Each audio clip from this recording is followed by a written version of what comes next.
السلام علیکم ورحمۃ اللہ وبرکاتہ۔ میں ہوں سید عبدالوہاب شیرازی اور آپ دیکھ رہے ہیں نقطہ گائیڈنس چینل۔ جادو نگری اور جنات و عملیات کی دنیا ویڈیوز کا یہ سلسلہ ہمارا جاری ہے اور اس سلسلے کی ایک اور ویڈیو لے کر آپ کے سامنے حاضر ہوا ہوں۔ ناظرین، آج کی اس ویڈیو میں ہم بات کریں گے، اس حوالے سے ایک سوال ہمارے سامنے ہے، وہ یہ ہے کہ کیا عجیب و غریب قسم کے خواب آنا، ڈراؤنے خواب آنا اور خواب میں کوئی بھی ایسی چیز دیکھنا یا کوئی ایسا حالت دیکھنا کہ جس سے آدمی گھبرا جائے، جب جاگے تو پریشان ہو، تو کیا اس قسم کی خواب آنا یہ جادو کی علامت ہے یا نہیں ہے؟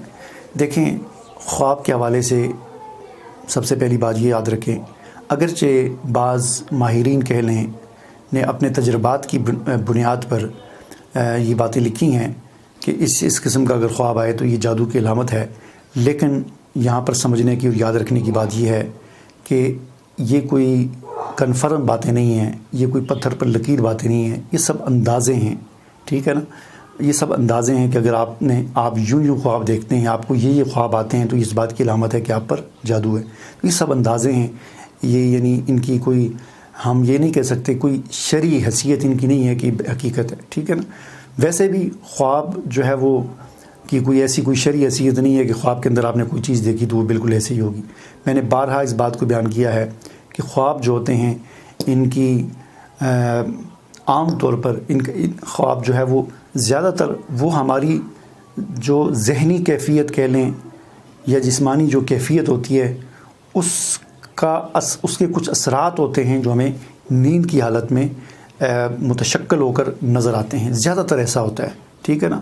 عام طور پر دیکھا ہوگا جب آدمی صحت مند ہوتا ہے تو وہ بڑی اچھی نیند کرتا ہے، بہترین ہوتا ہے، لیکن جب آدمی بیمار ہوتا ہے، کسی کو شدید قسم کا بخار ہو یا کسی کی انگلی میں کوئی تکلیف ہے، بڑا پھوڑا ہے، درد ہے، یا دانت میں بڑی شدید قسم کا درد ہے، یا کوئی بھی ایسی تکلیف ہو، تو ہم میں سے ہر ایک نے دیکھا ہے کہ جب اسے کوئی جسمانی تکلیف ہوتی ہے تو اس کی نیند بھی اسی طرح کے پریشان کن خواب اسے جو ہے وہ آتے رہتے ہیں، کبھی کیا دیکھتا ہے، کبھی کیا دیکھتا ہے۔ تو خواب زیادہ تر ایسے ہوتے ہیں کہ جن میں جو ہماری جسمانی کیفیت کی عکاسی کرتے ہیں یا ہماری ذہنی کیفیت کی عکاسی کرتے ہیں۔ ذہنی کیفیت کی عکاسی کا مطلب یہ ہے کہ اگر آپ بہت زیادہ خوش ہیں، دن کو آپ کو جو ہے نا آپ کی لاکھ روپے کی لاٹری نکل آئی ہے یا کوئی اور ایسا خوشی کا موقع ہے، کوئی مسئلہ ہے، بہت زیادہ خوش ہیں، تو آپ جب سوئیں گے تو آپ کو خواب بھی بڑی خوشی والے نظر آئیں گے۔ اور اگر آپ کو دن کو کوئی دکھ پہنچا ہے، غم پہنچا ہے، کوئی تکلیف ہوئی ہے، لاکھ روپے کی لاٹری نہیں، آپ کا جیب کٹ گیا اور آپ کا لاکھ روپے نکل گیا ہے، یا کوئی اور حادثہ ہو گیا ہے، تو اس ٹینشن اور پریشانی میں جو آپ کی ذہنی کیفیت ہے اس میں جب آپ سوئیں گے تو آپ کو خواب بھی اسی طرح کے نظر آئیں گے کہ آپ کہیں چھت سے گر رہے ہیں، آپ کہیں پانی میں ڈوب رہے ہیں یا اور اس قسم کے۔ تو زیادہ تر خواب ایسے ہی ہوتے ہیں کہ جو آپ کی جسمانی کیفیت یا ذہنی کیفیت کی عکاسی کرتے ہیں، جو آپ کو نیند میں نظر آتی ہے، ٹھیک ہے نا؟ تو اکثر خواب جو ہے زیادہ تر ایسے ہی ہوتے ہیں۔ اکا دکا کوئی خواب ہوتا ہے جسے ہم کہہ سکتے ہیں کہ وہ واقعتاً کوئی خواب ہوتا ہے، ایسے ہی خواب ہوتا ہے، ٹھیک ہے نا؟ تو زیادہ تر خوابوں کی عام حالت یہی ہوتی ہے۔ اور پھر اسی طرح اس میں ہمارے کھانے پینے کا بڑا عمل دخل ہوتا ہے۔ بعض خوراکیں ایسی ہیں کہ جن کو کھانے سے انسان کے اندر گیس پیدا ہو جاتی ہے، گوبھی ہے، ہاں جی، دالیں ہیں کچھ ایسی، یعنی کوئی بھی ایسی خوراک کہ جس کو کھانے سے گیس پیدا ہو جاتی ہے اور بہت زیادہ گیس وہ انسان کے دماغ کو چڑھتی ہے۔ جب آدمی سویا ہوتا ہے تو اصل میں تو گیس دماغ کو چڑھی ہوتی ہے، لیکن اس کو خواب میں پتہ نہیں وہ کہاں گھوم رہا ہوتا ہے اور کیا کیا چیزیں نظر آتی ہیں، تو یہ ہوتا ہے۔ لیکن میں یہ عرض کر رہا تھا کہ بعض حضرات نے اپنے تجربات کی بنیاد پر یہ کہا کہ اس طرح کے اگر خواب دیکھے تو یہ جادو کی علامت ہے۔ تو جیسا کہ میں نے پہلے عرض کیا کہ یہ کوئی کنفرم نہیں ہے، لیکن پھر بھی چونکہ یہ بات تجربات میں آئی ہے، اس لیے ہم یہ ان تجربات کی بنیاد پر یعنی 100 میں سے اس کو ہم 10 ایک نمبر دے سکتے ہیں کہ 90% تو ایسا نہیں ہے، لیکن 10% ایسا بھی امکان ہے کہ جب آپ پر کوئی جادو یا جنات کے اثرات مسلط ہیں تو پھر ایسا ہو سکتا ہے کہ آپ کو خواب میں اکثر گندگی نظر آنا شروع ہو جائے، ٹھیک ہے نا؟ مثلاً لیٹرین، گندگی، پخانہ، ٹھیک ہے نا، پیشاب، اس قسم کی چیزیں، یا اور اس قسم کے جانور وغیرہ کہ جو ڈراؤنے جانور ہوتے ہیں، جیسے سانپ ہو گیا، چھپکلی ہوگی، جس سے عام طور پر ڈر لگتا ہے۔ اب چھپکلیاں، یہاں پر مزے کی بات آپ کو یہ بتاؤں کہ بہت کم ایسا ہوگا کہ آپ میں سے جو مرد ہیں ان کو خواب میں چھپکلیاں نظر آتی ہوں، ہر ایک بندہ آپ میں سے جو ویڈیو میری دیکھ رہے ہے وہ سوچے کہ اس نے خواب میں کتنی مرتبہ چھپکلیوں کو دیکھا ہے. تو آپ یقین کریں آپ نے شاید زندگی میں چھپکلی کو نہ دیکھا ہو. میں نے آج تک کبھی بھی خواب میں چھپکلی کو نہیں دیکھا. آپ میں سے بھی جو مرد حضرات ہیں وہ ذرا اس بات پر غور کریں کہ انہوں نے کبھی خواب میں چھپکلی کو دیکھا. لیکن جو خواتین اس وقت میری ویڈیو کو دیکھ رہی ہیں وہ ذرا اس بات پر غور کریں کہ انہوں نے خواب میں کتنی مرتبہ چھپکلیوں کو دیکھا. تو میرے خیال میں اکثر خواتین یہ کہیں گے کہ ہم نے خواب میں چھپکلی کو دیکھا. تو یہیں سے آپ کو خواب کی حقیقت کا پتہ چل جائے گا آج کل کے خواب کی، کہ چونکہ خواتین چھپکلیوں سے بہت زیادہ ڈرتی ہیں نارمل روٹین میں، لہٰذا ان کو خواب میں چھپکلیاں نظر آتی ہیں. مرد چونکہ چھپکلیوں سے نہیں ڈرتے، ان کو کوئی اتنی پریشانی ٹینشن نہیں ہوتی، اس لیے ان کو خواب میں نہیں نظر آتی. اسی سے آپ کو خواب کی حقیقت کا پتہ چل جائے گا کہ میں نے پہلے آپ کو بتایا کہ انسان کی جسمانی کیفیت، یعنی جسم میں درد ہے، تکلیف ہے، اس کیفیت کی وجہ سے، یا انسان کی ذہنی کیفیت کہ ذہنی طور پر کس چیز سے ڈرتا ہے یا کس چیز سے خوش ہوتا ہے. تو یہ خواب میں یہی ہوتا ہے. مردوں کو چھپکلیاں نہیں نظر آتی، عورتوں کو بہت زیادہ خواب میں چھپکلیاں نظر آتی ہیں.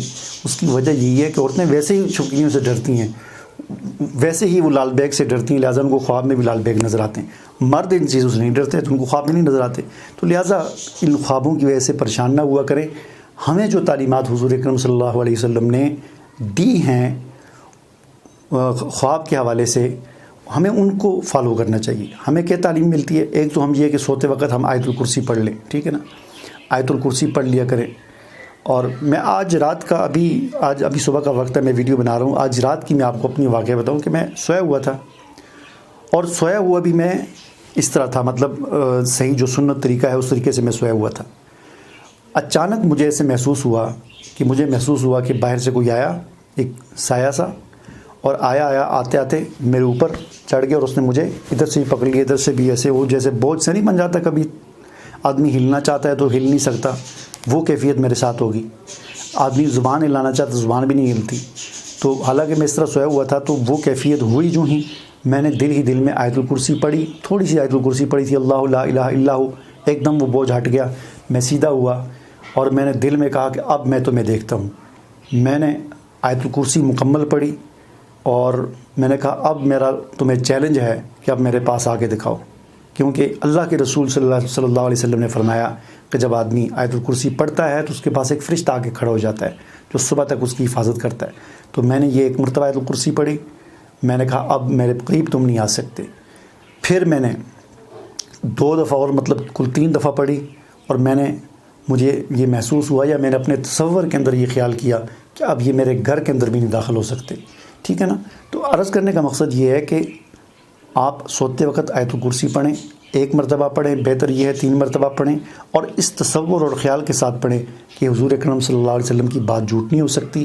میں نے آیت الکرسی پڑھ لی ہے، میرے پاس فرشتے آ چکے ہیں جو میری حفاظت کریں گے صبح تک میری. اس تصور کے ساتھ آیت الکرسی پڑھیں، سونے کی دعا پڑھیں، کوشش کریں باوضو ہو کر سونے کی. اور سب سے اہم بات یہ کہ جس بستر پر آپ سو رہے ہیں کوشش کریں کہ وہ بستر بھی پاک ہونا چاہیے. کم از کم اس کے اوپر جو چادر ڈالی ہوئی ہے نا وہ ناپاک نہیں ہونی چاہیے، وہ پاک ہونی چاہیے، صاف ستھری ہونی چاہیے. اس بات کا خیال کیا کریں. عام طور پہ اس بات کا خیال نہیں کیا جاتا، اور یہی دیکھا جاتا ہے کہ چادر صاف ہے، ستھری، یعنی میل کچیل سے صاف ہے تو ٹھیک ہے. طہارت کے اعتبار سے صفائی کا کوئی خیال نہیں کرتا. حضور اکرم صلی اللہ علیہ وسلم نے فرمایا الطہور شطر الایمان، طہارت ایمان کا بڑا حصہ ہے. عام طور پر ہم کہتے ہیں اس کا ترجمہ غلط کرتے ہیں لوگ، کہتے ہیں یہ صفائی نصف ایمان ہے. اس حدیث کا یہ ترجمہ نہیں ہے صفائی نصف ایمان ہے. آپ صلی اللہ علیہ وسلم نے فرمایا الطہور شطر الایمان، طہارت ایمان کا بڑا حصہ ہے. صفائی اور طہارت میں فرق ہوتا ہے.